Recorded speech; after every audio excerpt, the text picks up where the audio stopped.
ডিমা হাছাও ডিষ্ট্ৰিক্টৰ উমৰাংছু নামৰ ঠাইখনত থকা 3 কিলো কোল কোৱাৰীৰ পৰা আজি দুপৰীয়া সময়ত তাত আবদ্ধ হৈ থকা শ্ৰমিকৰ 3 জনৰ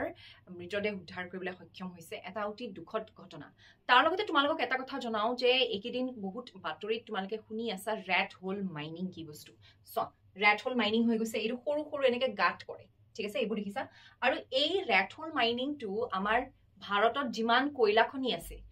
তাৰ ভিতৰত অসম আৰু মেঘালয়ত বেছি প্ৰিভেলেন্ট কিন্তু তাৰে মেঘালয়ত বেছিকে এই পাৰ্টিকুলাৰ ৰেট হোল মাইনিংটো কৰা হয় কিয় কৰা হয় জানানে কাৰণ কিয় মেঘালয়ত যিটো সিম বুলি কোৱা হয় মানে কয়লাৰ যিটো লাইন হেতু বহুত পাতল হয়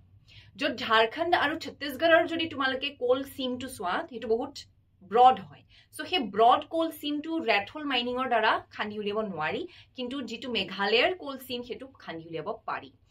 এতিয়া যদি তোমালোকক ৰেট হোল মাইনিংৰ প্ৰকাৰৰ কথা কওঁ এটাটো হৈ গৈছে তোমালোকে দেখিছা এইটো সাইড কাটিং টেকনিক বুলি কয় সাইডৰ পৰা কাট কৰি দিয়ে আৰু এটা টেকনিক হৈ গৈছে